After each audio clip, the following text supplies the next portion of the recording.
I've been going through these case files.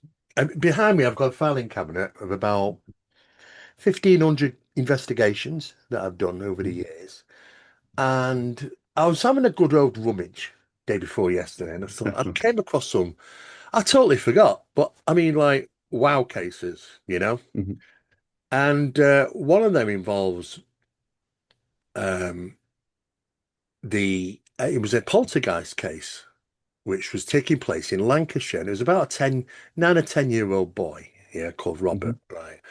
And this investigation was quite profound because you had the stereotypical poltergeist type stuff going on, but it Mhm. did seem to be associated with this young lad. So because he has like toys and bits in his room and Mhm. things which just suddenly just pew, just as if like somebody just flicked them so hard that they shot across the room at bullet speed.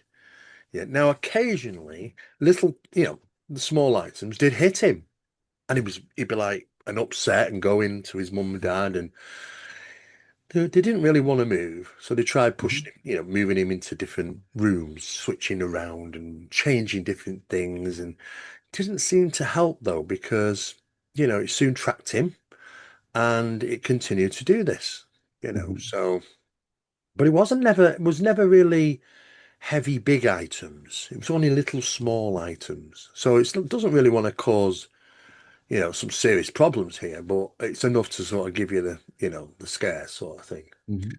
Well, on this particular occasion, yeah, he had a few incidents with Lego being fired. Well, literally, it's like it's traveling at bullet speed. It's so fast you don't even see it sometimes. It's just what was that? And Mhm. obviously something has hit the wall, at such a speed. Mhm. What is interesting in this particular case is they did hit him quite a few times, and he Mhm. went in crying to his parents and stuff. And you could see little marks, actually little marks on him, little red marks and stuff where they actually hit him. So they carried on trying to move them around and stuff, and things were heating up a little bit. Anyway, on one particular day, he's holding his leg. Yeah, so Mhm. mum, dad thinks, oh, there's something happened again, something hit you. And he said, no, no, he said, but I've got a pain sort of thing. And it was above his knee. Mhm. Yeah, it was definitely above his knee. So it wasn't in the knee. So they thought, oh, it's a bit odd, because it's the side. But anyway, so they took him to the doctors, and the doctors obviously weren't too sure. Um, they could see a little bit of, I don't know, it was a little bit of a red patch, but he said he hadn't, nothing had hit him there. Mhm.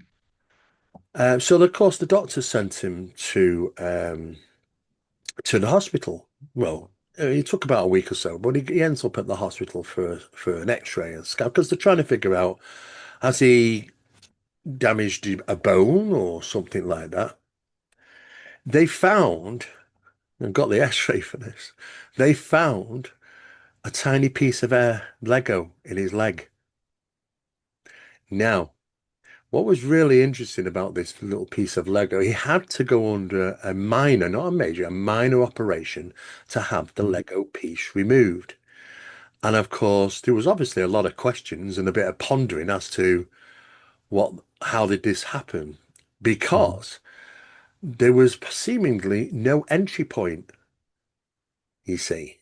This is how you know where I'm going with this. Yeah, there doesn't Yeah. seem to be an entry point. Yeah. So how did the damn thing get in? And it was actually wedged between his muscle and a ligament. And this is what the pain was causing. The red marking was inflammation of something probably foreign being in the body. According to the doctors, it had only been in there for maybe a couple of weeks. Now you got to consider that he had to wait over just over a week to get his appointment to have this X-ray or scan done. So at that time when he went to the doctors, it probably had only been in there for maybe 3 days or something like that. But he was certainly some inflammation, small area of inflammation was on his leg, which is expected for a foreign object. So they had to have minor surgery and they had literally had to cut it his leg, go in, get it, and get it out, and literally. So yes, now he is left with a mark on Right. his leg. But when it comes to things like this, if there was no point of entry, could it be that the apports also have the capability of apported inside an individual? Hmm. And if we do, and we do want to, if we accept that, if we want to sort of say, well, what other rational explanation could there possibly be for that? And we resign to the fact as well, maybe it's some type of it was an apported phenomena into Yep. his leg. Then we also have to consider why there might not be any entry points to alien implants Absolutely.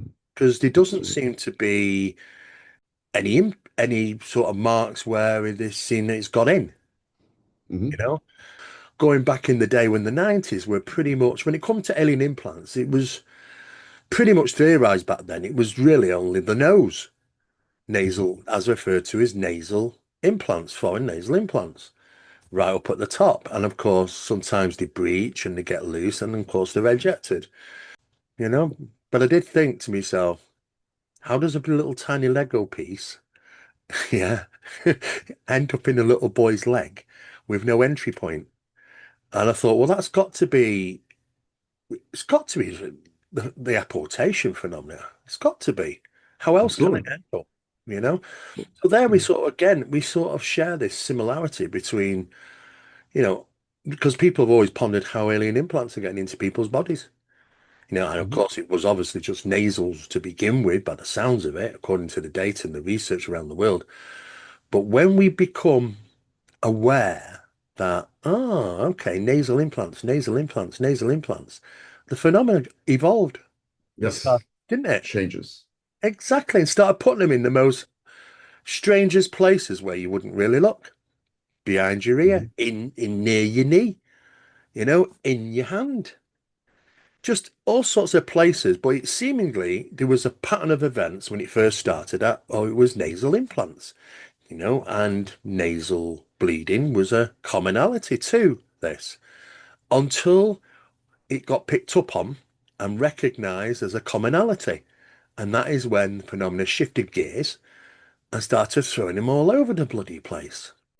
To your point that you made earlier, this is something that has to be addressed. It's like people think that we're all billionaires, right? The researchers. Yeah. We could just go out there and pay the thousands and thousands of dollars to come up with the data. It's not how it works. It's self-financed. It is. And Yeah. even when you get to a point where you have some data to test, you got to go through the rigmarole of financing it, making the connection, putting your reputation on the line with the individual, and hope that he doesn't look Yeah. like you've lost your mind. And then Yeah. at the end of the day, we have something to present to the public. And so it's tough sometimes, but the connective tissue alone should tell us that they're not really after disclosure. I mean, even the apports, right, that we've talked about in times past, they're designed to blend into our environment, not to stick out. Yeah. And you're absolutely right. They're designed to hide, evade. Yeah, babe. So everything about this phenomenon is about skullduggery and it's about Yeah, deception, yeah. evasion, aversion. Everything is about this. And people are really daft enough about disclosure. So really, disclosure, do you not think it starts with them? And do you Of think course it does. they want to disclose? I mean, they've been here forever and they've done pretty well so far. How many generations of humankind have they gone through where they've not been forced their hand to disclose? It's not Mhm. going to happen soon. This is their way. It's what they do, you Mhm. know. There's not that they don't want disclosure. And I keep telling people, look, no, they don't want disclosure. They actually go to great effort not to, Of and this course. is why they do what they do and the absurdity. It's ridiculous. So you are right though, because people often say, "Well, have you not analysed, Steve? Hello, Yeah. real world. What should I do? Sell me car for it? you know, or whatever, you know. Yeah, I mean, what do yeah. you do? Second mortgage your house just to find out how much it's going to cost to have some analysis done. It's okay when you're backed up by research grants and stuff like Stanford Research. Right. It's okay for Gary Nolan, you know. Wouldn't it be wonderful if everybody had that capability to be able to do that research at your own fingertips? Fantastic, Hmm. not a problem. But the problem where we do lie there is the fact that there's only a number of certain circumstances or institutes where people have got access to without this huge, vast cost. Hmm. And it starts to get a bit questionable about them. That's the problem. You Oh, know, it's so bad. So bad because you don't want to trust them, even though you have access. And this is the kind of data, even the material data, that can get lost in transition. You know, you mail it off and it never gets returned. And that's yeah, happened over and over again in the field. We've seen that, I mean, with virtually every relevant researcher. So there's a lot of problems that are involved in that kind of testing, but it just goes to show everybody that, the research that we're doing, it's costly in more it's ways than one. it really is, you know. And but then can you trust people when you say, "Oh, Steve, just email it," or sorry, just mail it to Oh, me and I'll have a look at it. Yeah. Okay, yeah, I'll just go and drop that into Royal Mail in the UK and get it sent. No. I no. mean, you can't even trust things turning up, especially this time of year, Christmas. You can't even expect, you daren't say something, send anything in the post in the UK round about Christmas time because what Yeah. happens is they get a lot of people that come in for temporary work over Christmas period. And I Mhm. tell you what, talk about filling Santa's sack, they do their own, you know. Of course. Things go Yeah, it's missing. their So Christmas. exactly, Merry Christmas, and then come January, have a nice time. Thank you for working for us. You know, so no, it can't be trusted. Though there are specialised coins that you could probably use, and they can be expensive as well. But who do you trust? Who's going to turn around and say, "Oh, Steve, by the way, we've done the analysis, and this is what it is." Yeah, do you Yeah, trust it? I'm not there to know. I'm not seeing the data as it's gathered. You've right. got to be involved. Otherwise, you're just relying on somebody turning around and saying, "Oh, this is this and this is that." The family of the remote viewer that I often talk about in my interviews and lectures, with the sigils on his chest, I have a handful of the photographs and a lot of like his writings in his diary. But my point being is that I wanted more, right? Of course, everybody, we're all like, okay, I want to see more of the photographs. I want to see the actual footage. And the only way I am allowed to, and the only thing I can do at this point is to fly to North Carolina, sit down, put the VHS in. And that's expensive just It for that really, little 2 hour session. And it's just because again, the family's uncomfortable with sending me the VHS, which I completely I agree. get it. I get it. You know, It's a it's tough position. yeah. I mean, we're limited. We have to. We're always going to be limited. I mean, look. I mean, considering what you've done over the years and what you've learned and put out there, and me and a few others, it's not bad considering we're working literally on next to nothing to be able to do this because it is difficult. And I think really to these machines, you know what? There's nothing special really about them. Mhm. They're just to just analyze, they just break it down and analyze it. Of course, when it comes to apports, you've always got to test it against a test sample because Yeah. people might say, "Oh, I'll just here's an apport, go and analyze that." Well, what you want it? What analysis do you want doing for it? Well, I want to know if it's different. Different than what? Because this is all you brought me. I need the base model. I need a test to start with, and then you Mhm. look at that and get the statistics of what is it should be. And try and match it. And when you don't get the match, this is where the problem lies. Now, there was a researcher, Paul Sinclair, and Mhm. his associate who works with him was Chris Turner, the documentarian. And Chris came to me because he was working with me at the same time at that time, and he said to me, "Do you have a Geiger counter?" I said, "Yeah." Why? He said, "Well, it's because of this animal that had been found." I Mhm. said, "Oh, right, tell me more." And he said, "I think he said it was a deer." Mhm. Yeah. And he said it was just something, he didn't go into great detail because I said, look, you don't need to go into great detail about it, but yeah, you Yeah. can borrow it. Is it still there? Well, yeah, it's still there. I said, well, you need to get down soon, you know. and it was unfortunately a deceased deer, but there were circumstances around this, which is you could say was associated with phenomena. It takes the my radiation meter down. It lights up like a bloody Christmas tree, and I mean, yeah. And literally 24, I think 48 hours left, gone, nothing. It had just vanished. Now, radiation doesn't work like that. There's a Mhm. demise, step down demise, so it gets less and less and less. It doesn't just go, I don't exist anymore. It's very profound. But he got the readings and he filmed it on camera and got the readings. So it was worth actually doing that because I said, and even that, even knowing that, it never still dawned on me to maybe I ought to check to see if apports have some form of Yeah. radiation. Considering, say for instance, you got to get there to the apport relatively fast. No point doing it. Oh, let me just go and dig one out of my collection, which is not in the house, Mhm. for good reasons. Yeah. And whack a radiation meter over it, a Geiger counter of some sort, a year on or whatever. It's not likely to have much. Yeah. Because I've fallen into traps like that too, and what people don't realize is that there are so many variables at play when you come in contact with these objects and data.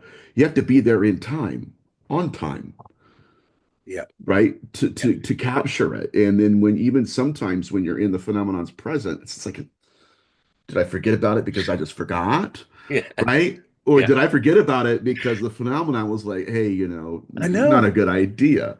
And so it's like all of these boxes have to be checked just for us to capture these objects. And then at that point, we're going right back to our conversation prior to this. Now we Exactly. got to go to the next step. So all of these come into play to capture data that's relevant. But I think that's awesome. I've missed out opportunities. I mean, joining the investigation in Leicester in the UK, Mhm. I think this is my third visit to that location because it was absolutely crazy full on. Mhm. I was upstairs with two other researchers, and I think there was one or two researchers downstairs. Directly below the upstairs bedroom was the kitchen, which is where they were. And suddenly we heard as if something had fallen Mhm. onto the floor in the bedroom. But what was really interesting is that it fell on what sounded to be floorboard, Mhm. like a coin being dropped on floorboard. But it's carpeted. So how does that, did it pass through the carpet, which is only probably what, 6 millimeters or something, maybe with an underlay, maybe 8 millimeters, you know, and made contact and sound of physical contact to the wood? Because how can it make, if you drop a coin, because we dropped a coin, Mhm. it doesn't make a sound on the hardly anything on the carpet, little thud. Nothing Mhm. like what we were hearing in the bedroom. It was like it hit and then hit again and hit again. And it Mhm. sounded like as you'd hear it hitting a floorboard. But no doubt it's carpeted and underlay underneath that, protection. So I don't understand that. And we're looking down because we thought that sounds like a coin. And then we immediately looked down, saw it's carpeted and kind of, how Mhm. did that? And then just as we're kind of looking a bit puzzled as to how did we get the sound of it hitting the floorboard, investigators downstairs shouted up, Steve, Steve, Steve. I said, what? You never guessed what's just happened. I said, what? He said, a coin has just come through into the kitchen from the ceiling. So this is a bit odd. What? So it dropped from the ceiling in the upstairs bedroom, hit, seemingly went right through the carpet, right through the underlay to make physical contact with the floorboard, and then I ported again through the floorboard, through the gap in the ceiling, to come out the ceiling in the kitchen and to fall onto the hard surface of the floor in the kitchen. Of course, it was warm to the touch, about 15 degrees more than it should be. Mhm. And we're like, now that's impressive because that's not just one apport action. It's apport, stop, apport. Mhm. It's done a stage situation. It's a total manipulation. Most people think, well, as it was explained to me many years ago, or maybe that when they're taken Mhm. apart by atom, and then they're reassembled. And atoms moving, like rubbing your hands together, generates friction, generates heat, and thus that's what Mhm. it is. Or is it? Hmm. Because have we got a radioactive something going on in that? We don't know because I never checked it. And I suddenly sat here the other day and it suddenly dawned on me, are we treating apports correctly? I mean, should we be Right. going up to them with gloves on and picking them up? I mean, and sticking them in something protective like a radiation, a radioactive seal bag. I'm just thinking to myself, how many people are actually in contact with these? And if there is any radioactive leakage in these things, we would Mhm. never know. It might be on a macro scale, but you'd still never know. You're only really going to get, if it's a real bout of radiation, you're going to see effects, you know? Mhm. But there are people that have come into contact with some of this phenomenon, and they have shown redness on the fingers.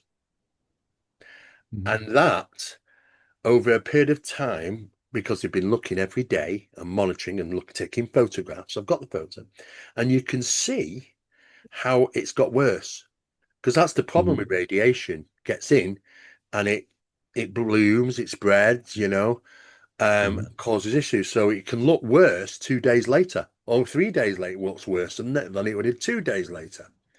It's showing photographs. I'm thinking to myself, we need to make sure we really Mhm. do. Because you imagine if you have an apple, and we've talked about that, an apported mug. If you didn't Mhm. know, you could be drinking out of that mug, and we'd be none the wiser, even if it's small amounts Yeah. of radiation, we'd still be none the wiser, to be honest with you. Most people aren't. Most people aren't even aware of how much that leakage that their microwave oven gets. When the Right. seal's gone, people have them for so long, the seal deteriorates. I walked up to that microwave oven. I tell you what, the amount of microwaves it was leaking around that door, like you thought that seal was I, working. So maybe it's easy to overlook things, things like it's so funny, brother, because in my mind, and this is a little bit facetious on my part, but I could just imagine somebody in an investigation, a malevolent demonic haunting. The EMF meter goes crazy. It's horns and hooves. We better get out of here. It's no, Deborah's cooking a burrito over there. well, Right. it's true because it actually something like that similar did actually happen in Australia years ago, and it made the headlines before it was properly checked. And Mhm. it was a SETI Institute, Search for Extraterrestrial Intelligence in Australia. And they were picking up regular signals around about the 5:15 time, in the evening. And they couldn't understand it. So it was really strange and everything. And they reported it. It went to the press, and the press got hold of it. Started putting out all this information about how strange contact and this, that signals they were getting. It just turned out, though, it was just a guy at 5:15 sticking his pie in the microwave downstairs that caused it. It was just hilarious. But you know Oh. what? It's oversights and it can happen. But I think moving on, I think we have Mhm. to question and do a thorough checks and to see about how's the heat applied to it. Mhm. And is it radioactive in any small, even if it's micro, if it's small amounts of radiation, shouldn't be there, of course. But we also mentioned about we got into this reality stuff, didn't we, about glitches. Mhm.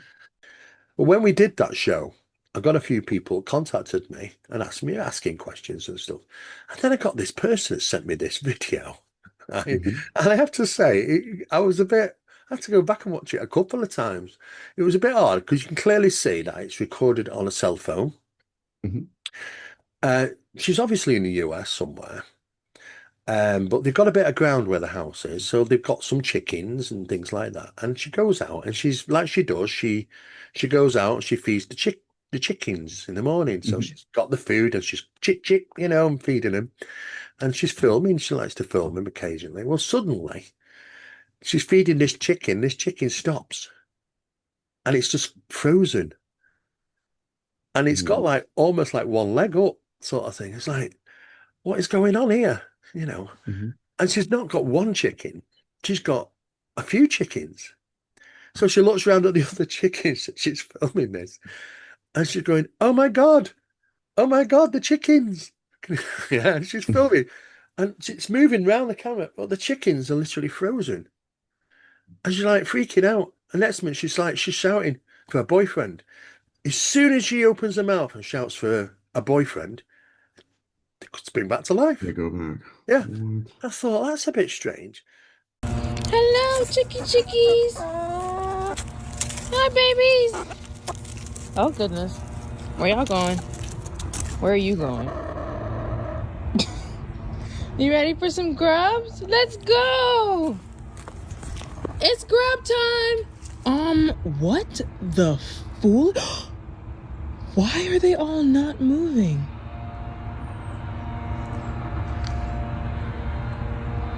What? What is happening right now? Babies?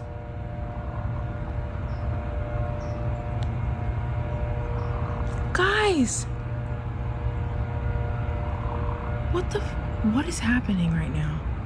Chickies! Guys! Oh my God! What is... Chickens! Oh my God. I'm so glad I decided to record this. Chickens! Why are y'all not... What is happening right now? Chickens! Chickens! Chickies! Why are y'all not moving? Hello? Oh, I cannot make this up. This one literally has not stopped moving. Or has not moved at all. The foot is in the same place. Hello? Oh my God. Chickens!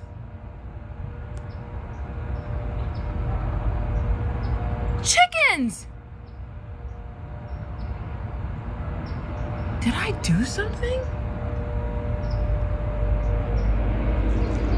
Nick! What the? Oh my God! I've looked at this footage and I've gone through it a few times.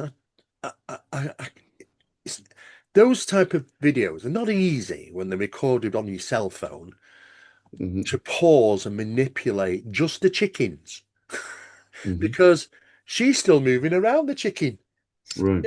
so you can see the movement. I thought, oh, weird. And I'm thinking to myself, I wonder if things like that actually are going on out there and you just don't hear about them because I never heard about these frozen bloody chickens. The only time I come across a frozen chicken is if I'm in a store buying one. Yeah. Yeah. But Yeah. it's strange. So I think there's a lot of those glitches and things that are happening, and people don't All even the recount time. them. I mean, when we talked to David, my friend, not too long ago, who had an experience traveling. He's on his way to Seattle, but it was a couple of 1,000-mile drive, which he wanted to do. Hmm. She enjoys. He was heading towards. He wanted to go to Sedona as well, but he had an experience there, and I said, it sounded like you had some type of missing time, but not very long, you know? And you think to yourself, well, when you're traveling down a freeway, would you notice if you had 5 minutes gone amiss? Or even 10 minutes? I mean, 10 minutes for us might not be 10 minutes for them because it does seem to be this space-time orientation Yeah. thing going on in some of these crafts. We don't really know how long people are gone. I mean, if you want to talk about Travis Walton, he was gone for 5 days, but according to his memory, Hmm. he woke up and within 20 minutes he was off that ship. So as far as he was aware consciously, 20 minutes ended up 5 days, Or maybe it's the other way around in some cases. Maybe people have gone for short lengths of time, and it's length, or Yeah. or they've gone for seemingly, it seems like I was there for an hour, but I was only gone for a couple of minutes. These distortions in space and time stuff as an association to the crafts or even being on board a craft. But this is the problem because people are looking around and going, I'm on a craft. And they're just Hmm. saying, oh, it's not a vehicle that's carrying these things. It's part and parcel of the phenomena. you It's know. alive. It's Some people have alive. said it's alive. Sentient It's a alive. soul. There's a soul in it. I've It's- heard that many cases.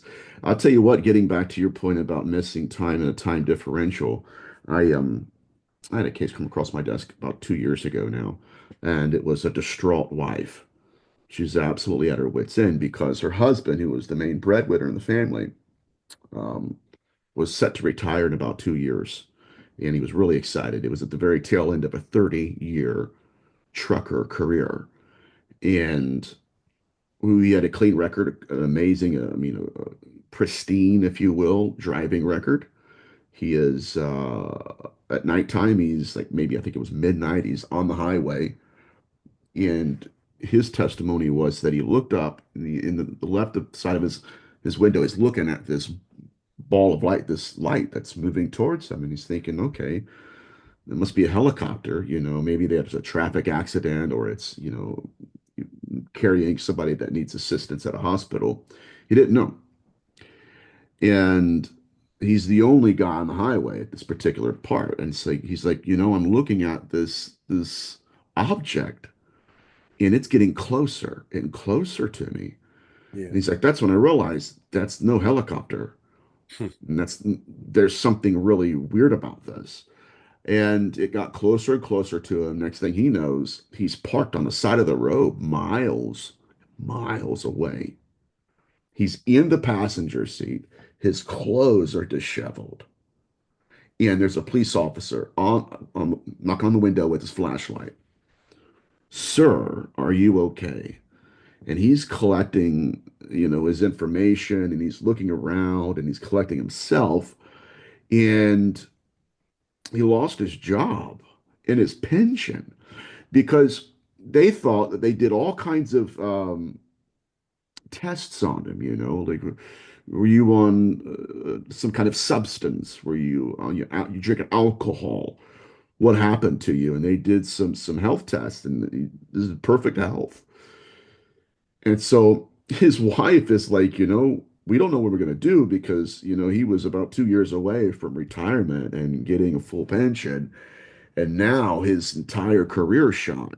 And he's now at that point in time when I last spoke to her, he was starting to suffer PTSD symptoms because even though the time was missing, Mm, the body told the story. And so now she's like, well, where do we even go from here? mm. And it's a sad series of events. Well, it really is. It's just, I don't think, we could be walking through life not noticing half the things we should notice, Yeah. because manipulation might always be leaving a marker, Mhm. even to a micro degree, but we're not going to know. Your house, your home, your place you go, live, wherever. There could be micro areas all over the place where manipulation has taken place by phenomenon. We Mhm. wouldn't know. Mhm. If I'm an experience and like, for instance, when I was asleep in bed and this bloody thing came up through the bed and grabbed hold of me from underneath, that came through the bed I was lying on, came up and grabbed one arm, went round my waist, the other one came round out the bed around my neck. I struggled to get that damn thing off. It was furious, wasn't it? But I got it off. But does that mean my bed is manipulated?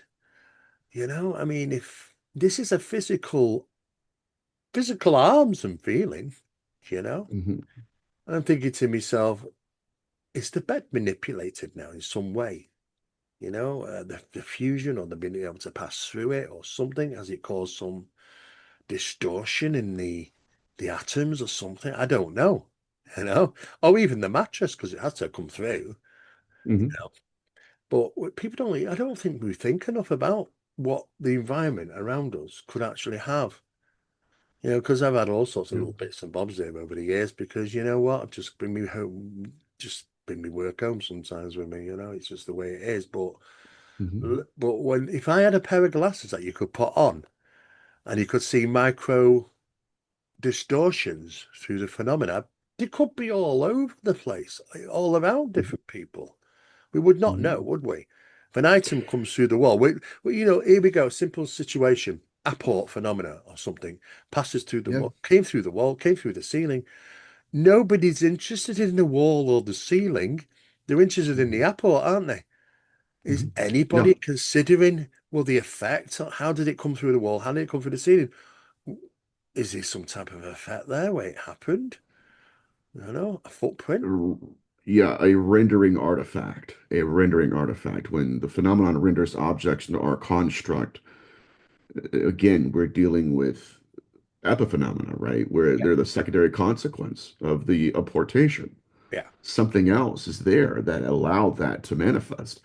But I mean, you and I have covered this ad nauseum, where it's like we only know of the apports because there were glitches, right? There were multiples, or like I had someone that emailed me where it was a comment on one of my interviews where an individual had a thumb drive, puts it in his laptop, goes, he gets a cup of coffee, comes, sits back down. It's gone. Gone.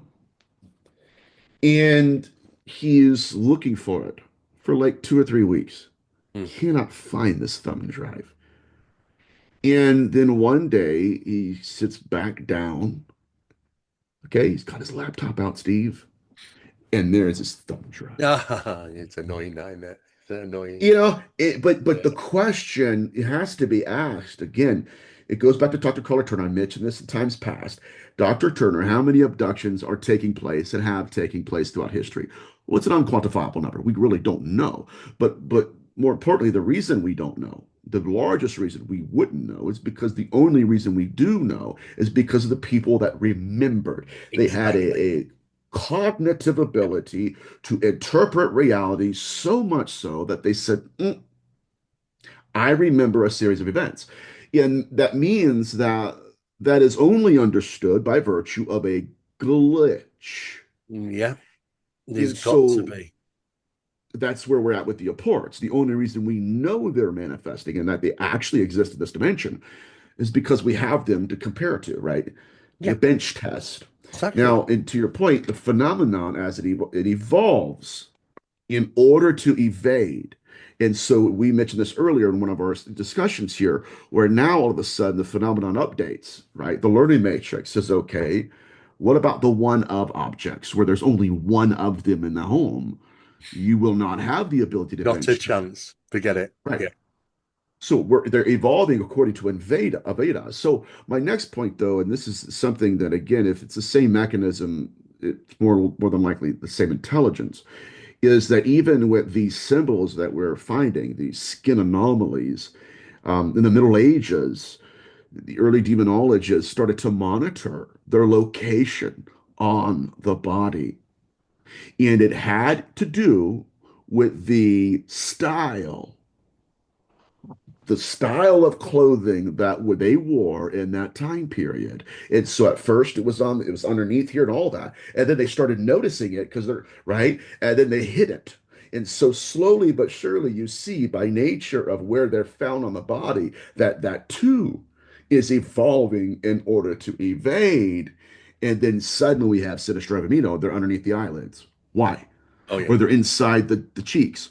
Why? Exactly. Because the amount of disclosure is proportionate.